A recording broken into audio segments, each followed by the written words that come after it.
Hello friends, आप देख रहे हैं आपका चैनल शेयर बाजार विद आयुष। और दोस्तों बात करेंगे इस वीडियो में किसके बारे में, अपकमिंग आईपीओ के बारे में जो दोस्तों अब हमको ओपन होता हुआ दिखेगा। तो इस महीने का दोस्तों पहला आईपीओ यानी मार्च मंथ का पहला आईपीओ दोस्तों हो सकता है कौन सा, एरिस इंफ्रा का आईपीओ। अब देखिए इस आईपीओ को लेकर पहले भी देखिए खबरें निकल कर आई थी, लेकिन क्योंकि मार्केट ने काफ़ी डिसअपॉइंट किया था तो आईपीओ को थोड़ा सा टाला। लेकिन अब दोस्तों बताया जा रहा है कि आईपीओ की जो डेट है वो फाइनलाइज कर दी गई है, और जो डेट्स है वो क्या है चलिए आपको बताता हूँ। तो फ्रेंड्स जो डेट निकल कर आ रही है वो है दोस्तों अभी भी टेंटेटिव है, फाइनल नहीं हुई है, बट मोस्ट लाइकली यही डेट्स आपको रहती हुई देखने को मिलेगी। एरिस इंफ्रा का दोस्तों आईपीओ 20 मार्च से 25 मार्च के बीच में हमको ओपन होता हुआ देखने को मिल सकता है। जी हाँ, 20 मार्च से 25 मार्च तक ये आईपीओ ओपन होता हुआ दिखेगा, इस प्रकार की एक्सपेक्टेशंस बताई जा रही है।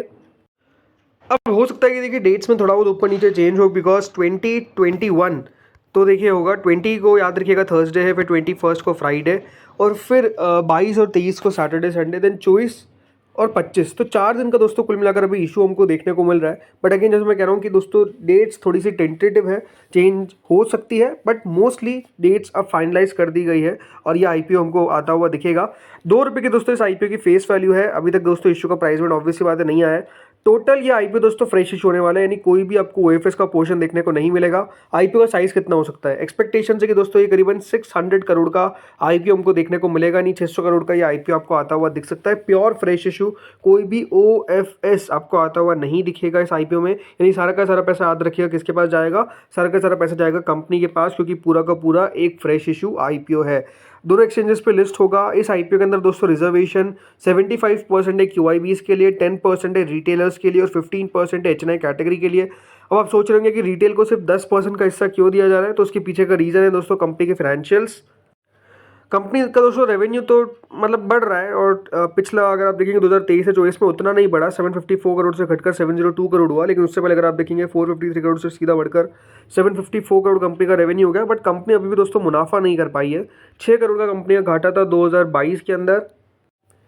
फिर FY23 में कंपनी का लॉस था ऑलमोस्ट 15.39 करोड़ का, और FY24 में कंपनी का लॉस था 17.3 करोड़ का। यानी कंपनी अभी क्या है, एक लॉस मेकिंग कंपनी है। इस बाज़ार में देखिए एक लॉस मेकिंग कंपनी का आना ये अपने आप में बहुत रिस्की है, यही कहूँगा। बिकॉज देखिए सबसे बड़ी बात तो यही है कि अभी बाज़ार लॉस मेकिंग कंपनीज को तो बहुत बुरी तरीके से देखिए मार लगा रहा है। और अगर लगातार देखेंगे, भले आप स्विगी को देखिए, राइट, ये कंपनी है जो काफ़ी गिरी है। ओला को देखिए, ये कंपनी है जो काफ़ी गिरी है। इसके अलावा भी देखिए बहुत सारे नाम हैं और लिस्ट लंबी है, राइट। नायका हो जाए, पीबी फिनटेक, आप पीबी फिनटेक को चलिए छोड़ देते हैं, पेटीएम को आप देख लीजिए। तो ये सब कंपनी उतना बढ़िया नहीं कर पाई है क्योंकि एक लॉस मेकिंग कंपनी है, राइट। तो एरिस इंफ्रा भी कितना बढ़िया कर पाएगी अपने आप में एक सवाल है। बहुत डिपेंड करेगा कंपनी की वैल्यूएशन पे। देखना ये होगा कि कंपनी की वैल्यूएशन किस तरीके की निकल कर आती है, ये अपने आप में इंटरेस्टिंग रहने वाला है। लेकिन हाँ, ये आईपीओ जरूर आपको ओपन होता हुआ दिखेगा, तो एरिस इंफ्रा के लिए आप लोग तैयार हो जाइए। अब आ जाए दोस्तों दूसरे आईपीओ पे, और ये आईपीओ भी रहने वाला है अपने आप में काफ़ी बड़ा आईपीओ। नाम है दोस्तों एलजी इलेक्ट्रॉनिक्स। तो देखिए बिजनेस से तो आप लोग सब रूबरू है ही। एलजी इलेक्ट्रॉनिक्स के दोस्तों आईपीओ को सेबी के द्वारा अप्रूवल मिल चुका है, और यानी अब कंपनी कभी भी अपना आईपीओ को फ्लोट कर सकती है, आईपीओ को लेकर आ सकती है। सो दोस्तों ये अपने आप में काफ़ी बड़ी खबर है कि देखिए एलजी को अप्रूवल मिल चुका है। एलजी इलेक्ट्रॉनिक्स दोस्तों याद रखिएगा एक सब्सिडरी है साउथ कोरियन चेबॉल एलजी की, और इनको दोस्तों अप्रूवल मिला है सेबी के द्वारा। अब याद रखिएगा अप्रूवल का मतलब क्या है। जब भी दोस्तों कोई कंपनी डीआरएचपी फाइल करती है तो उस डीआरएचपी को सेबी बेसिकली पढ़ती है, देखती है, समझती है क्या उसके अंदर कोई, और अगर कोई भी दिक्कतें नहीं दिखेगी तो फिर दोस्तों सेबी क्या करेगी, उस आईपीओ को अप्रूव कर देगी। और एग्जैक्टली ये दोस्तों एलजी इलेक्ट्रॉनिक्स के साथ होता हुआ दिख रहा है। कंपनी की डीआरएचपी को दोस्तों अप्रूवल जो है वो सेबी से मिल चुकी है। अब सवाल ये उठता है कि कंपनी कब अपना आईपीओ लेकर आएगी। देखिए दिक्कत क्या होती है ना कि जब आईपीओ का साइज बहुत ही ज़्यादा बड़ा होता है, जैसे कि ये आईपीओ कितना करोड़ का होने वाला है, सीधा 15,000 करोड़ का। अब 15,000 करोड़ का आईपीओ आएगा तो वो अपने आप में देखिए एक सबसे बड़ी दिक्कत तो क्या है कि इतना बड़े आईपीओ को भरना मुश्किल हो जाता है, क्योंकि अगर कंपनी ने वैल्यूएशंस को सही नहीं रखा तो फिर वही देखिए प्रॉब्लम आती हुई दिखेगी। ऐसा नहीं कि एलजी इलेक्ट्रॉनिक्स पास नहीं हो पाएगा या फिर कंपनी अपना आईपीओ लाने में ही अनएलिजिबल रहेगी, ऐसा तो नहीं होने वाला है, ऑब्वियस सी बात है।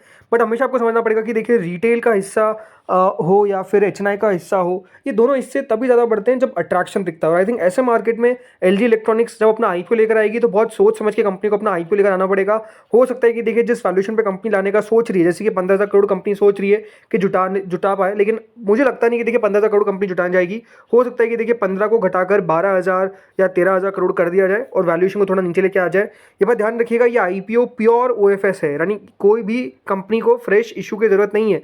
सारा का सारा पैसा याद रखिएगा जो इनके प्रमोटर है, जो साउथ कोरियन कंपनी है चिबॉल एलजी, उनके पास जाता हुआ दिखेगा। अब जैसे कि दोस्तों Hyundai का आईपीओ आया था प्योर ओएफएस, सारा का सारा पैसा जो उनकी कंपनी थी पेरेंट कंपनी, उनके पास आपको जाता हुआ देखने को मिला और एग्जैक्टली इसी के साथ इस आईपीओ के साथ भी होता हुआ नजर आएगा। एलजी इलेक्ट्रॉनिक्स की दोस्तों ये भी खास बात है कि ये भी एक साउथ कोरियन कंपनी है। Hyundai आईपीओ जब आया था तो वो भी दोस्तों साउथ कोरियन कंपनी ही थी जिसने अपना कह सकते हैं कैश इन किया। ज़रूर इन कंपनीज़ को देखिए, मेरा जो मानना है कि थोड़ा पहले लिस्ट हो जाना चाहिए, बिकॉज आई थिंक जब कंपनी जिन वैल्यूएशंस पे आती है उसके बाद जो अपसाइड होती है वो थोड़ी सी लिमिटेड हो जाती है, क्योंकि जिस वैल्यूएशन पे कंपनी आती है उसके बाद कितना ही देखिए वो बढ़ जाएगा, वही अपने आप में एक सवाल उठता है। और इतने बड़े आईपीओ तो मुझे लगता भी है कि देखिए ज़्यादा बेटर होता है कि ना आए, मतलब इतना बड़ा आईपीओ अगर आ भी गया तो बहुत ज़्यादा खुश होने वाली बात होती नहीं, क्योंकि ज़्यादा बड़े वाले आईपीओ जो होते हैं, ज़्यादा बड़े साइज़ के आईपीओ जो होते हैं वो उतना कुछ कमाल अगर आप देखते हैं नहीं कर पाते, जैसे कि अभी। और अगर इसके एग्जांपल आप देखेंगे, जैसे कि LIC आईपीओ आया, बिल्कुल ये आईपीओ फ्लॉप होता हुआ देखने को मिल गया, कोई इन्वेस्टर्स ने पैसा नहीं बनाया। पेटीएम का आईपीओ आया, ये तो अपने आप में कह सकते हैं सबसे बड़ा वेल्थ डिस्ट्रॉयर रहा, कुछ भी खास पैसा नहीं बनाया। इसके अलावा आप देखिए Hyundai मोटर का आईपीओ बिल्कुल फ्लॉप आपको देखने को मिला। आर पावर का आईपीओ एक समय पे आया था, कुछ खास नहीं किया। कोल इंडिया ने कुछ खास नहीं किया। तो बात यही है ना कि देखिए मार्केट्स बहुत ज़्यादा डिपेंड करते हैं। दूसरी बात वैल्यूएशंस बहुत ज़्यादा डिपेंड करती है, और जब ऐसी बड़ी कंपनी आती है तो देखिए ये तो वैसे भी मेजरली बात करके रखते हैं एंकर इन्वेस्टर्स से जो इनमें पैसा डालते हैं, QYB से बात करके रखते हैं कि अगर इशू को पैसा ना आए अच्छा तो आप पैसा लगा दीजिएगा, और वही देखिए बातचीत रहती है, राइट। तो कि LG इलेक्ट्रॉनिक्स कितना बढ़िया कर पाता है। वैसे ये बात ध्यान रखिएगा, भारत के बाजार में LG इलेक्ट्रॉनिक्स आज से नहीं है, 1997 से है। इनके पास स्ट्रॉन्ग मैन्युफैक्चरिंग है base in the country, dominant consumer electronic space के अंदर आपको प्लेयर मिल जाता है। ये टॉप पोजीशन है Indian market for refrigerators, washing machine, microwave, oven सब में, और सेकंड लार्जेस्ट प्लेयर है ये एयर कंडीशनर सेगमेंट के अंदर। तो ये कोई दोहरा ही नहीं है, इसमें तो कोई डाउट ही नहीं है कि दोस्तों ये अपने आप में एक बहुत ही सॉलिड कंपनी है। बस बात वही है कि कंपनी जो सॉलिड होती है उनको लगता है कि वैल्यूएशन हमको बहुत ज़्यादा मिलना चाहिए, और इसीलिए वैल्यूएशन बहुत ज़्यादा मांग लेती है। तो ये देखना, इसलिए मैं कह रहा हूँ बार बार, दिलचस्प होगा कि कंपनी को क्या सीख मिलती है Hyundai से, कि जिस तरीके से Hyundai थोड़ा सा हाई वैल्यूएशन पे लेकर आया, फिर उसके बाद पैसा आपको आता हुआ दिखा नहीं। अगर LG इलेक्ट्रॉनिक्स भी यही करेगा तो फिर वो ये कि देखिए रिटेल पैसा नहीं लगाएगा। आईपीओ को पास होने में दिक्कत नहीं, मैं आपको बार बार कह रहा हूँ आईपीओ पास हो जाएगा, बट वही क्वेश्चन है कि कितना आईपीओ पैसा बना पाएगा। बाकी फ्रेंड्स इसके अलावा एक और आईपीओ पे अपडेट देता हूँ, वो है एथर एनर्जी का। तो देखिए एथर एनर्जी का आईपीओ भी बिल्कुल अराउंड द कॉर्नर है, हो सकता है कि इसी महीने के अंदर आपको एथर एनर्जी का आईपीओ आता हुआ दिख जाए।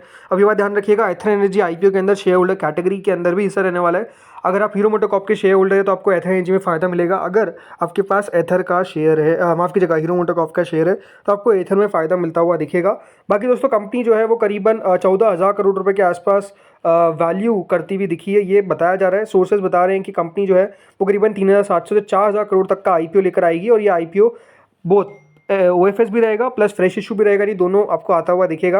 एथर अगर बात करते हैं यहाँ पे दोस्तों, तो लगातार कोशिश कर रही है कि किस तरीके से आईपीओ लेकर आया जा सके, बट वही है कि देखिए मार्केट्स की हालत ही इतनी ख़राब हुई कि ये सब कंपनीज जो कोशिश कर रही थी उस कोशिश में विफल हुई, कामयाब नहीं हो पाई, और अपना आईपीओ जो है वो लेकर नहीं आ पाई। तो आई थिंक यही सारी बात है, बट देखना होगा कि एथर एनर्जी का आईपीओ कितना बढ़िया कर पाता है, बिकॉज मैंने आपको शुरुआत में कहा कि लॉस मेकिंग कंपनी अभी उतना बढ़िया नहीं कर रही है, राइट। तो लॉस मेकिंग कंपनी एथर एनर्जी भी है, तो कितना बढ़िया कर पाएगी ये देखने वाली बात रहेगी। तो दोस्तों इस वीडियो में तो इतना ही था, होपफुली वीडियो आपको बढ़िया लगा होगा। अगर लगा तो लाइक कर देना, चैनल से पहली बार जुड़े सब्सक्राइब कर देना। Thank you friends for watching this video.